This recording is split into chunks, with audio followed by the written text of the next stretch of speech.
How do we start playing Stellaris 4.0, either as a new player or a returning player? That's what this video is going to be all about. As I do say start playing Stellaris, this video will be going over the basic mechanics in just learning how to set up and start playing the game.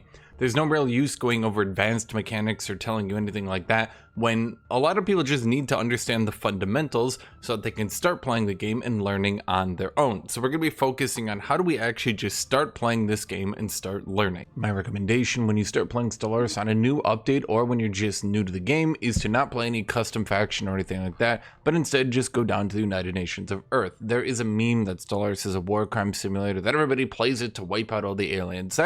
Some people obviously do play it like that, but the vast majority of people actually just play unmodified United Nations of Earth and play the game sort of like Star Trek, where they go out, explore the galaxy, meet aliens, befriend them, everybody loves each other, they beat the endgame crisis together, and the universe lives in harmony. Actually, that is true. Most of these games that people get memed into being war crime simulators, alien annihilators, stuff like that, they actually, majority of humans throughout Earth are actually peaceful people, which is seen in how people play the game.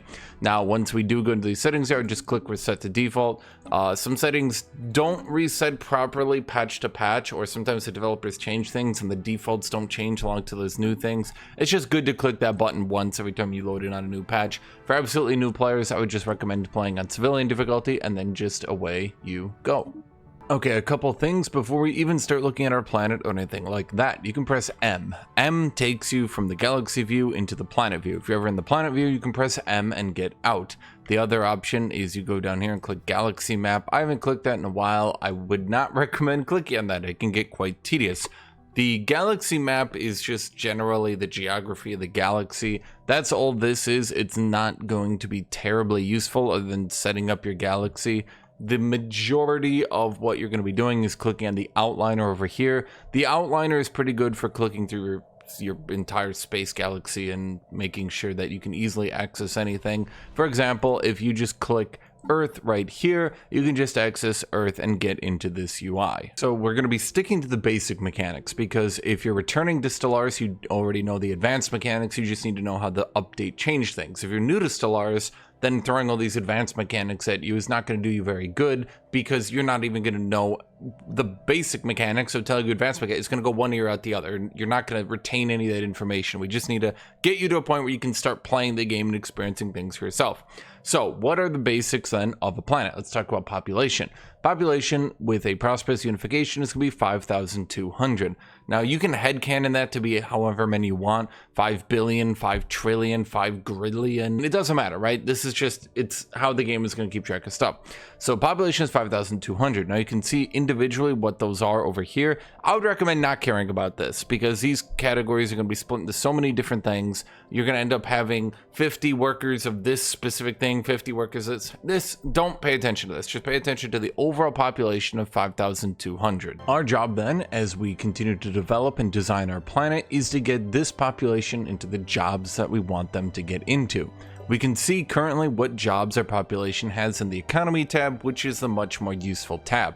Civilians, as seen over here, do not have a job. They're just civilians. If you've played Victoria 3, they're like your peasants. If you build buildings, then the civilians will go into those jobs. If they don't have jobs, they will become civilians. If the population grows and there's no job, they will become civilians. Okay, the reason why you're here if you're new to the patch, or the reason why you're here if you're a new player, is likely to learn how to get these jobs and how these jobs work. So let's talk about buildings and districts. First off is buildings. We can see that there are always 6 generic building slots that every single planet will have.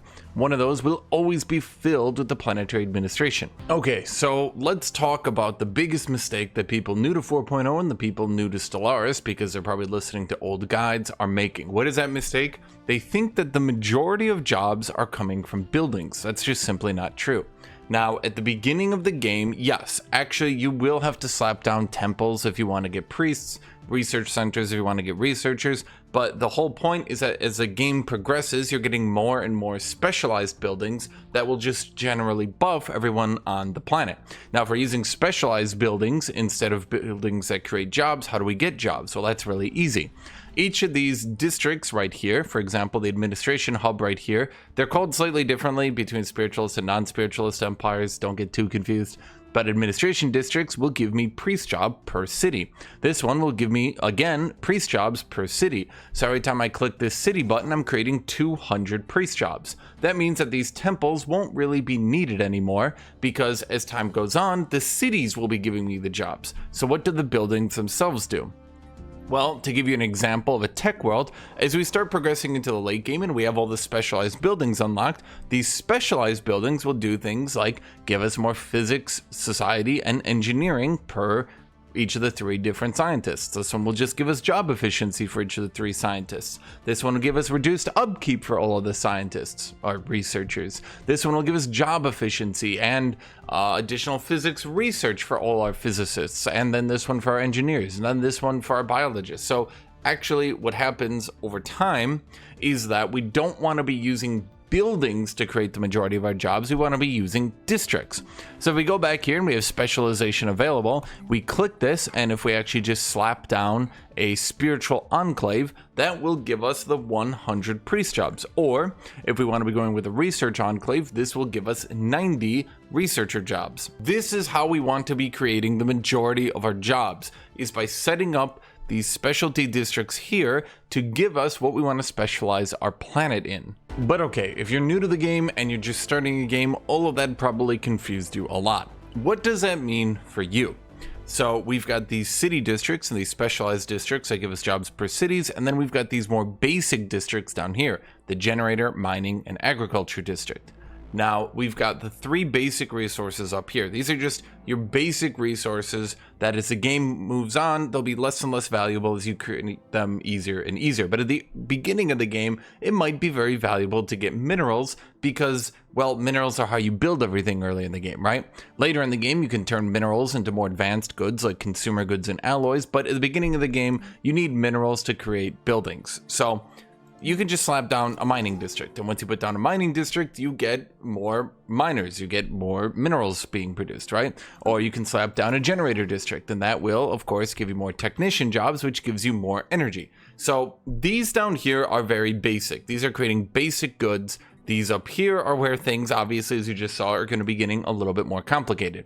Now, 4.0 made this way simpler because you've got 1 building that will always be the administration, 5 buildings to set up your planet, and 6 buildings that will generally be buffing you. If you're wondering, early in the game, how do I get researchers then? I don't have these special buildings. And if I click build on my city district, my home world will only give me 60 jobs. Well, early in the game, you will get a large amount of your jobs through building these buildings. You will replace them later, but this is a good way to get your jobs that you kind of need early game. So if I slap down a research lab here, this will give me 180 jobs towards researchers. That is because the archive is split between researchers and bureaucrats. They're called bureaucrats or priests, depending on if your empire is spiritualist. Trust me, a lot of people will be confused by that. It's just one of those things in this game.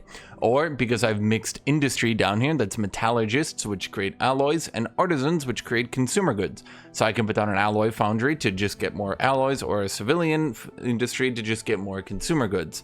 That's kind of the easier way to look at things. But again, as we get more and more complicated, the biggest mistake I keep seeing people making is they are not specializing their planets into every time you slip on a city district, you should be getting 200-ish jobs in what you want that planet to be doing.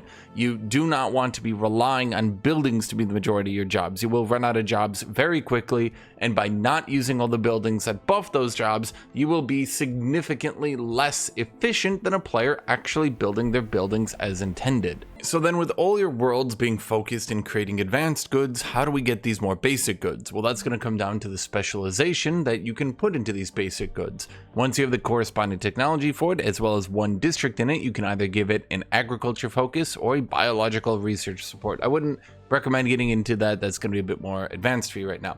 But if we were to slap down an agriculture focus, that gives us 3 building slots and then 100 farmer jobs per district.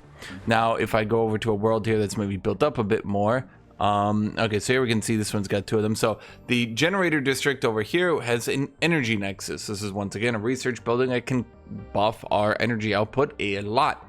This gives us 20% more technician output, and then energy credits per 100 technicians plus 2. That's just a flat amount more energy credits. So with a generator district built up with a generator focus with an energy nexus, this will make these generators produce a lot of energy. As we can see over here, it's producing 153 bonus energy despite only having a single district down here in energy. That's because we put down the voltaic production yard twice, giving us 200 more jobs, and with the energy nexus, even with only having 694 workers on energy, this planet is producing significantly more energy than it's using. This is a very easy way to make sure that all these basic goods are being met. This is just generally going to help you advance into the late game and have all your worlds specialized in advanced goods while getting all these basic goods. Now do remember, the end result of Stellaris, the thing you want your empire producing the most of at the end of the day, is the most alloys and the most research. Alloys allow you to build giant fleets, and research allows you to build giant advanced fleets. At the end of the day, those are the 2 things that matter. It's all about building these basic goods that then slowly funnel up. Are consumer goods good? Well, yes, but also consumer goods don't win a war. So you can't win the game on consumer goods. Energy, minerals, food, these are good, but you can't win the game on that. The end result, the thing you want to be pumping everything into increasing, is alloys and research. So I hope this video at least got you down the basics to just understand, how do we get more jobs? City districts. That's it, right? Research enclave. So if I put down this research center, we're getting 180 research jobs. That's how you get a lot of research jobs. That's how you get a lot of jobs for any planet you focused. If I have a forge world, we can see right here, we have 3,400 people working in forges, despite not having a single generic forge building here. Okay. I hope that helped you guys understand everything. If you liked this video, make sure to subscribe, make sure to like, leave a comment on any things you have. I made this primarily so people could understand the very, very, very basics of this game, because it seems the functionality of the city district is going over a lot of people's heads, and simply put, they're just not grasping the concept of how to do this stuff. So thank you all for watching. Thank you all for being here. I hope this helped you guys. And as always, I hope you all have a great rest of your day.